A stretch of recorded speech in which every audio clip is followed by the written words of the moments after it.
and then the chair will call the meeting at 7. Okay, we are live.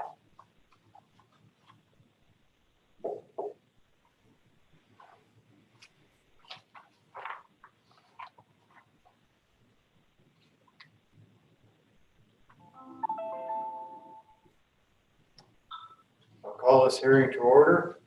Good evening. My name is Craig Pettit. I will be your chairperson for tonight's hearing. I would like to introduce the other members of the Land Division Committee. We have Vice Chair Liz Danielson, Pat Kennedy, and Bill Blakes.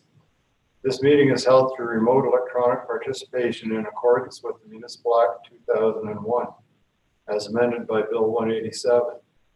The Municipal Emergency Act 2020 and other Council of March 28, 2020, which amended the Emergency Management and Civil Protection Act and prohibits organized public events of more than 10 people. The purpose of this hearing is to give the applicant or authorized agent the opportunity to discuss their application with the committee and to respond to the written submissions which may have been received. It is also an opportunity for the committee to broaden our understanding of the application by asking questions. Members of the public who are participating virtually today may also make oral submissions to the committee. The procedure we use in this hearing is to hear the applications in the same order as they were received in our office. Our Secretary Treasurer will introduce each application, and our Director of Planning will provide a planning brief. When participants registered for the meeting, the file number of the application they have an interest in was noted by staff. Participants wishing to take part in the hearing will be admitted virtually to the Land Division Committee meeting. Participants will be provided 5 minutes to speak to the committee. As the chair, I will then ask each member of the committee by name if they have any questions. We will now proceed with the agenda for this evening's meeting. Additions to the agenda? There are none. Thank you. Declarations of interest. Liz Danielson? No, I have none. Pat Kennedy? No. Bill Blakes? No. Thank you. I now ask for a mover and a seconder for the minutes of the Land Division Committee meeting held March 9th, 2020. I shall move. All right. A second. All right. Pat Kennedy. Okay, sorry. That's okay.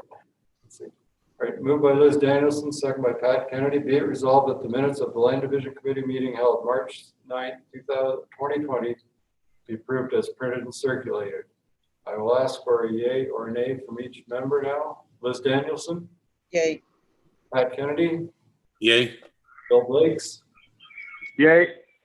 Thank you, carried.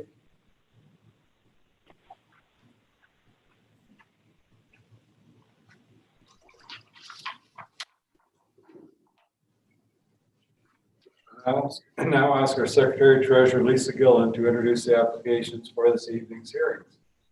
You would please. First, we have item 6.1, which is file H-004 of 20. The owners are Edward and Lynn Barber and Richard and Susan Ronchka. The location of the property is part of Lot 14, Concession 6, Geographic Township of Stanhope, now in the Township of Algonquin Highlands. The purpose of the application is to create a new lot together with an easement for a right-of-way. We did have an email this morning regarding this application, which wasn't circulated to the members.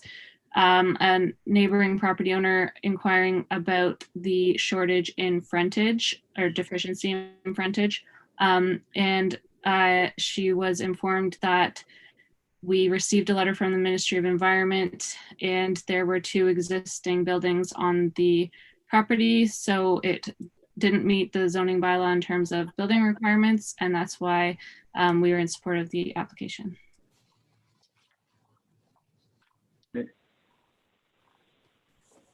So as Lisa mentioned, the severed and the retained lands, they're actually both located directly adjacent to Halls Lake. So there are certain standards that if this was a new lot being created, with no existing development, there is a greater standard that the lots would be required to adhere to. However, in this situation, there are 2 existing dwellings that were built far beyond or before the zoning bylaw or any bylaws came into effect in Algonquin Highlands. So they've been existing for over 50 years. And what we're doing is we're making this property that currently does not comply with the bylaw. As well, the local municipalities, building officials have been to the site, and the septic systems have been inspected, and they meet to the satisfaction of the township. So we don't have any concerns in recommending approval of this application. We do have the agent for this application available, and so I'm going to let them hopefully into the meeting. It just may take a moment.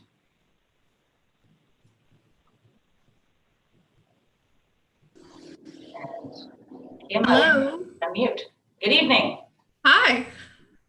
All right. I was actually blocked out. I couldn't see any of that. I was watching it on YouTube on my phone, so I assume we're talking about Barbara and Ronchka. Yes. Okay. So as Lisa and Chelsea discussed briefly, this is to create a new lot on Halls Lake. This lot is already fully developed with 2 cottages, 2 septic systems, which recently went through the reinspection program at Algonquin Highlands and passed, 2 individual water sources, 2 individual driveways. The intention here is essentially just to separate them for estate planning purposes, more or less, sort of down the road so that the kids can do what they need to do with them. But otherwise, they have had a site evaluation report by Riverstone Environmental that's been peer reviewed by Greer Galloway. We will have a severance agreement with the Township of Algonquin Highlands to cover any future redevelopment of the lot and make sure that it protects any potential species at risk or anything like that. And otherwise, there is an existing right-of-way over the lot, which is Norm Wallace Lane. The application and the conditions of that application will ensure that the access for the people beyond these soon-to-be, hopefully, 2 lots will maintain legal access. So I'm happy to answer any questions that anybody might have. Thank you, Kim. All right, any questions or comments from the committee? Liz Danielson?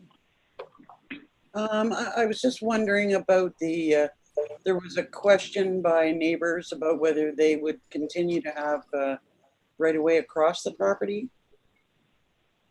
So if I may, one of the conditions is that that right-of-way be maintained, and once that new parcel is created, that right-of-way will be included as part of the title. So those people further down, I believe there's 2 or 3 lots after this property, will continue to have that right-of-way access. Okay, thank you.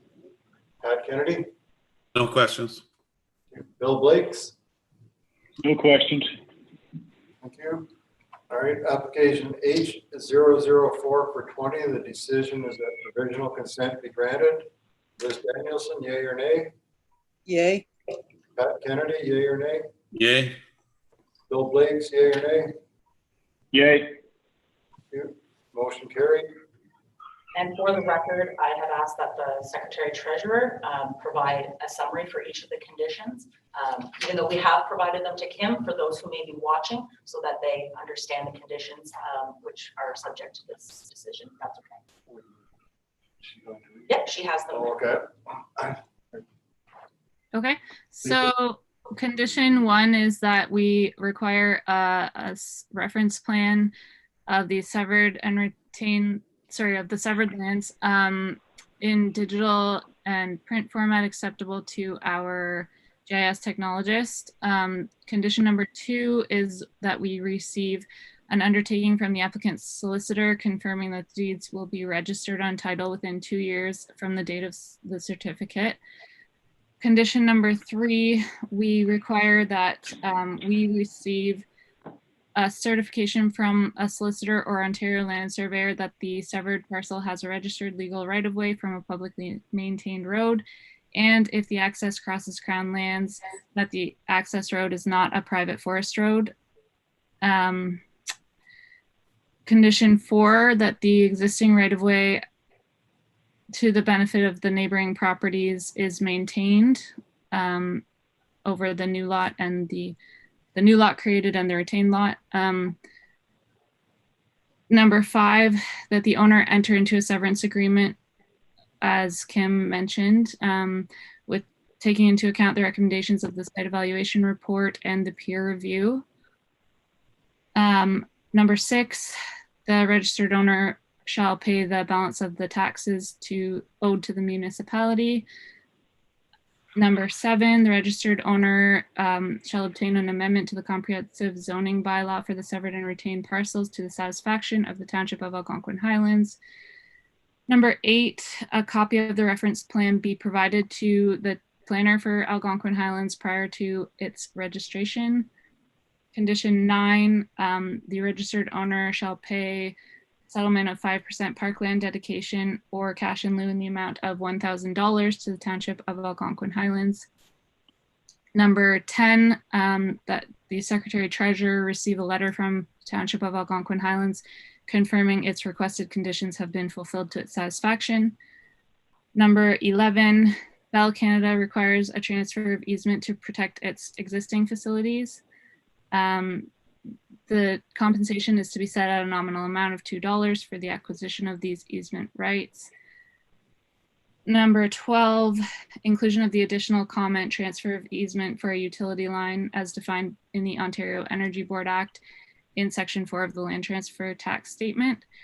Condition 13, receipt of the draft easement documents for review and approval prior to registration, as well as the acknowledgement and direction for Bell Canada's execution. And number 14, that the Secretary Treasurer receive a clearance letter from Bell Canada confirming its requested conditions have been met. There are notes attached to the conditions, one noting that we have a shoreline tree preservation bylaw, which must be adhered to.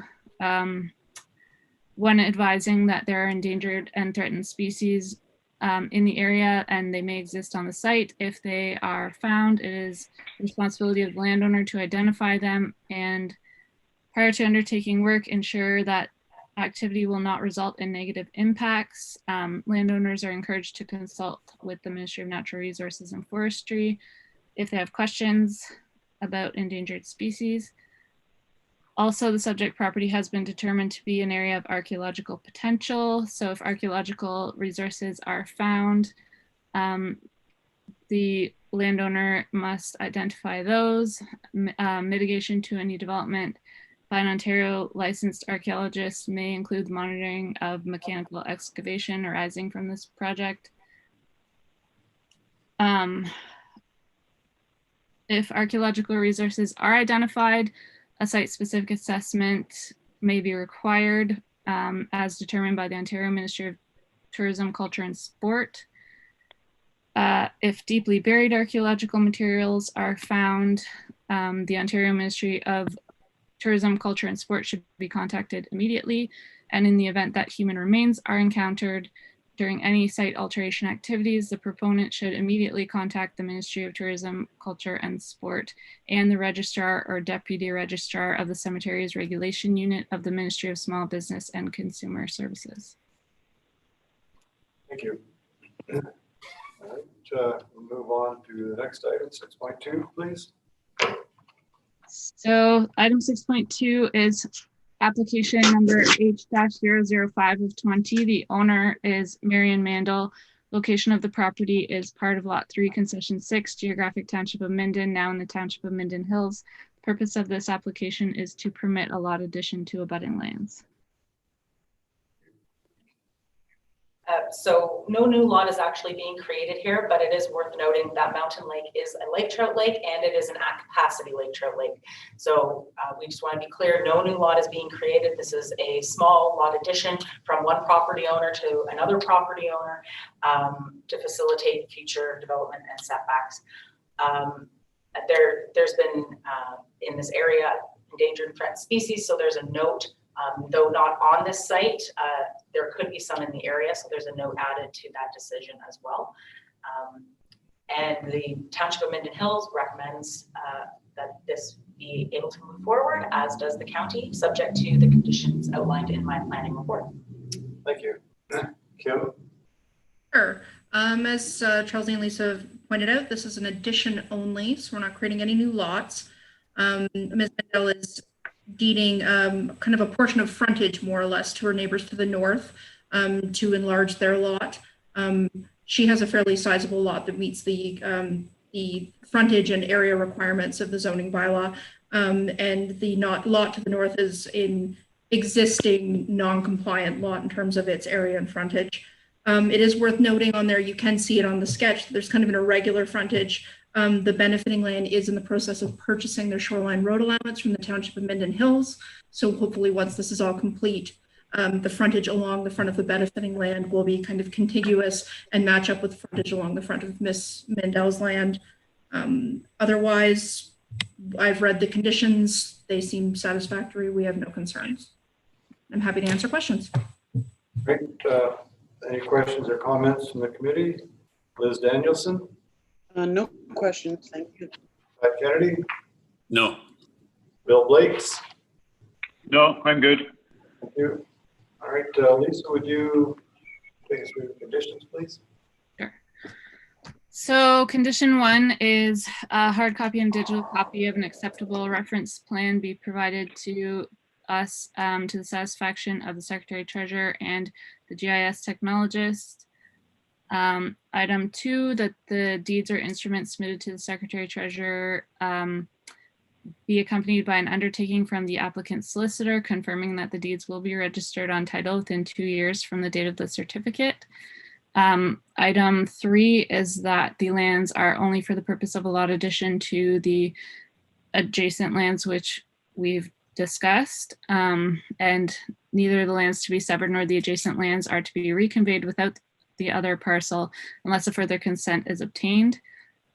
The owner shall cause the lands to be severed to be consolidated on title with the adjacent lands. And number 4, that the Secretary Treasurer receive an undertaking confirming that the applicant's solicitor will consolidate on title the severance with the benefiting lands. Number 5, the registered owner shall pay the balance of any outstanding taxes, including penalties and interest, to the municipality. Number 6, a copy of the reference plans shall be provided to the municipal planner for Minden Hills prior to registration. Number 7, the registered owner shall ensure to the satisfaction of the Township of Minden Hills that the township is fully reimbursed for any costs incurred by the township related specifically to this application. Number 8, that the Secretary Treasurer receive a clearance letter from the Township of Minden Hills stating that its conditions have been fulfilled. Number 9, Bell Canada requires a transfer of easement in order to protect its existing facilities.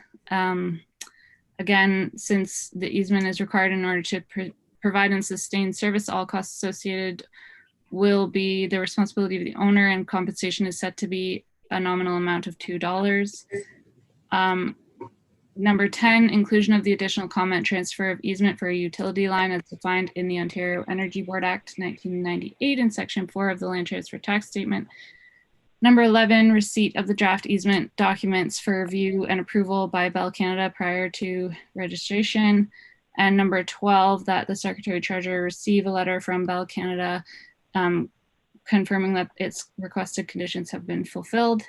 And then the notes, again, that the county has a shoreline tree preservation bylaw, which must be adhered to by the property owners. And as Charles C. mentioned, raising the point that endangered and threatened species exist in the area and may exist on the site. Thank you. All right, application H005420, the decision is that provisional consent be granted. Liz Danielson, yay or nay? Yay. Patrick Kennedy, Yay. Bill Blakes, Yay. thank you, motion carried.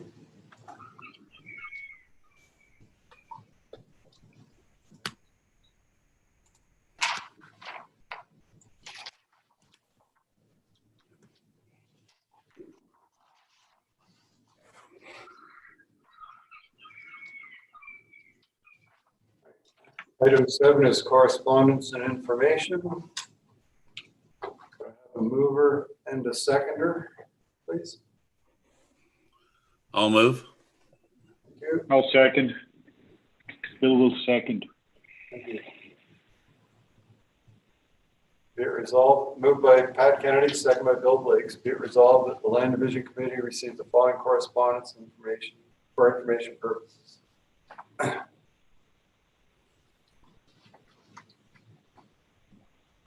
Liz Danielson, yea or nay? Yay? Pat Kennedy, Yay. Bill Lakes, Yay. thank you. Motion carried.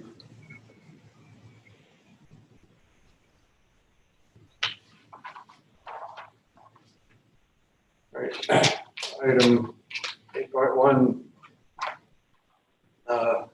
statistics. Mover, please. I'll move it. Bill. I'll second. Thank you. You've all had a chance to look that over. Any questions or comments on it? Liz Danielson? No. Pat Kennedy? No. Bill Lakes? No. Thank you.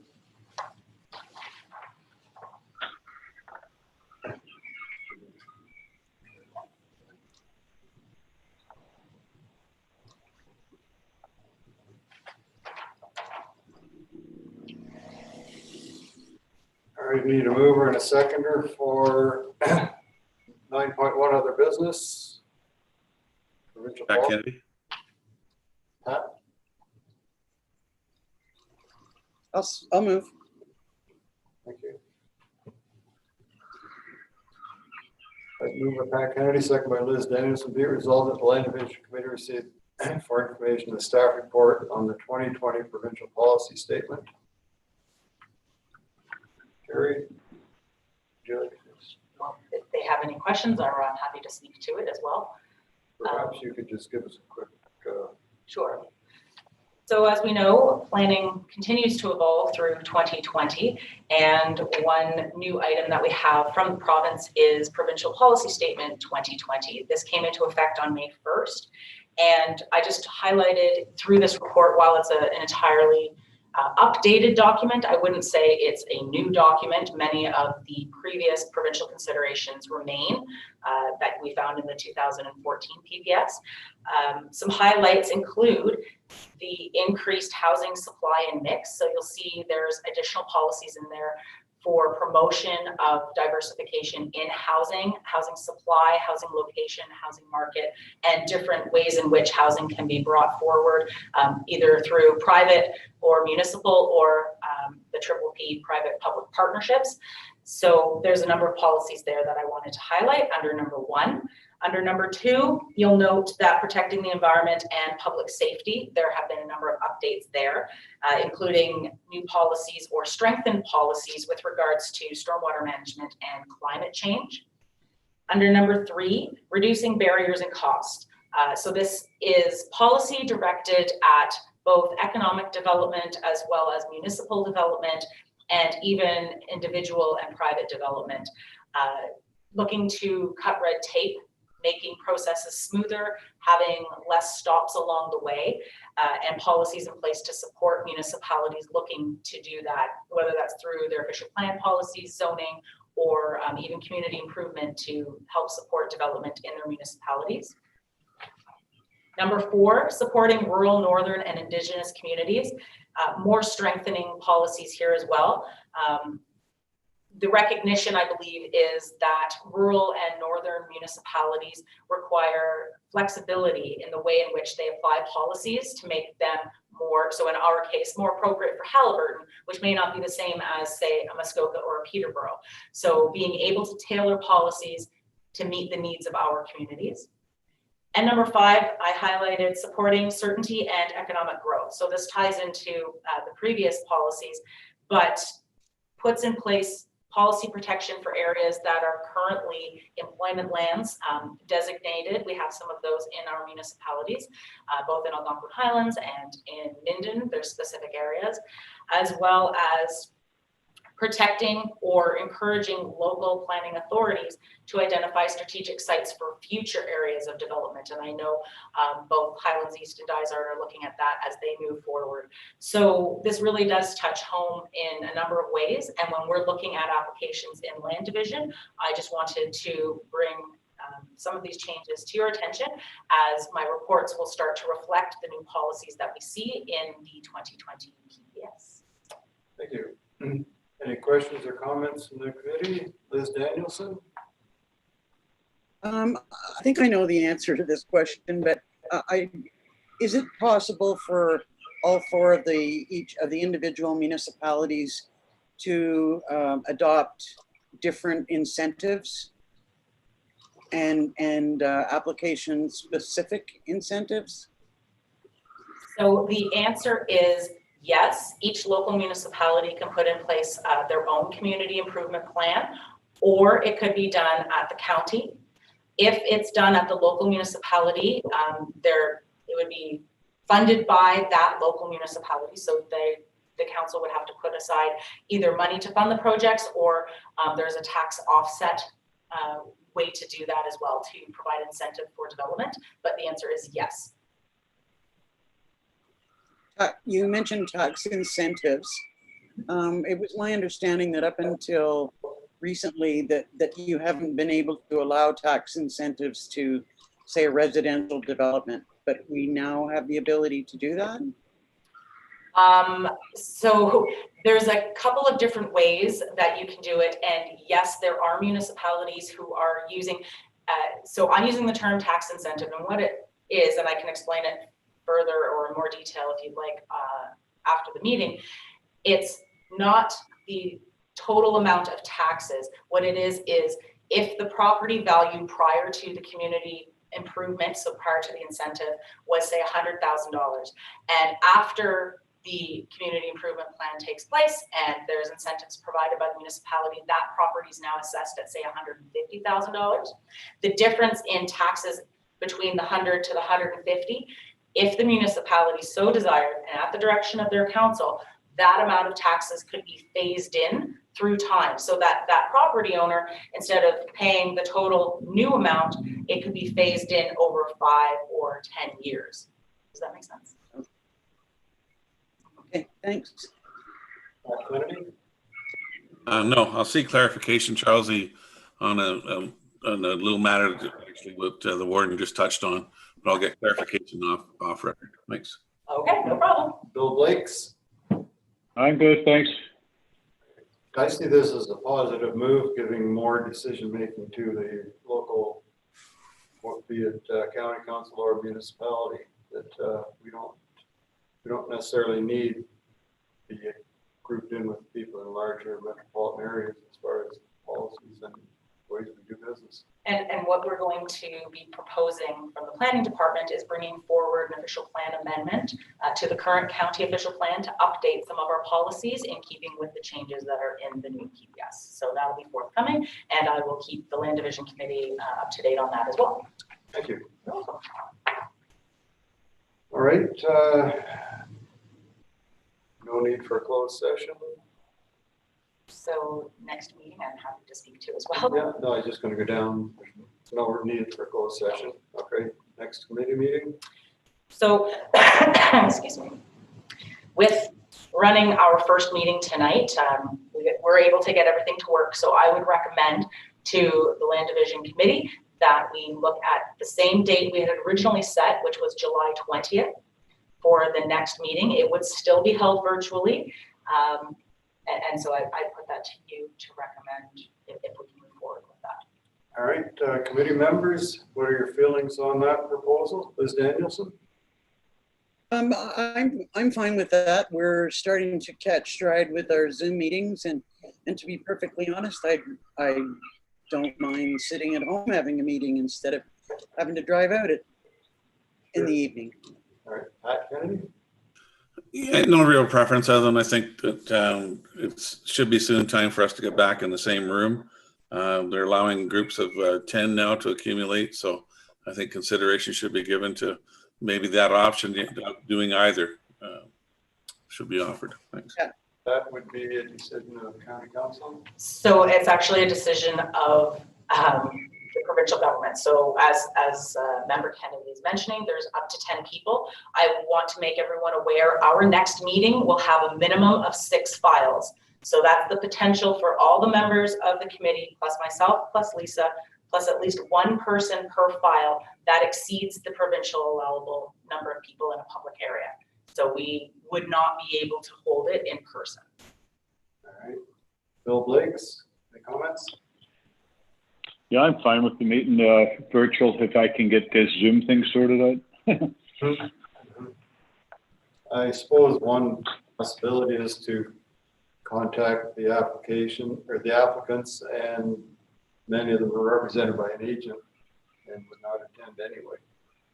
Potentially, but because it's a public meeting under the legislation, if we have to make that decision ahead of the meeting, whether it's going to be virtual or if it's going to be in person, because it's not just the applicants, it's the neighbors as well. So if a neighbor wanted to participate and we held the meeting here and we got to our maximum number of people, we would be turning people away, and that's then not a public meeting. So we're not meeting our legislative obligation.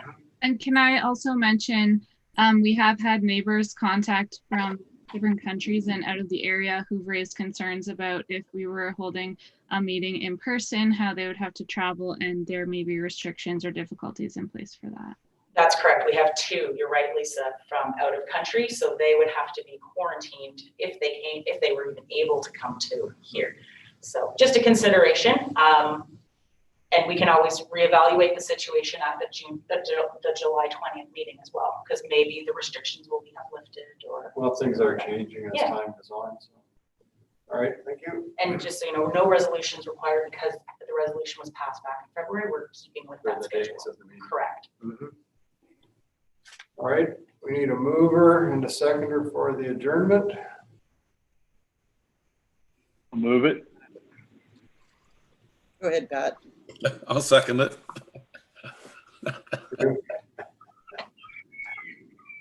All right, moved by Bill Blake, second by Pat Kennedy. Be it resolved, the Land Division Committee meeting of June the 22nd, 2020 be hereby adjourned at 7:31. Yes. All right, Someone has a lot of birds. that's a nice sound. Yeah. All right, that motion is carried. Thank you very much. This is our first run at this type of meeting, and thank you everyone for their cooperation. And if you have any comments afterwards, by all means, provide them to us and we will work to make sure that the next one addresses any concerns that you have. Have a good evening. Thank you. Thank you. Everybody, You too. Good night. and my apologies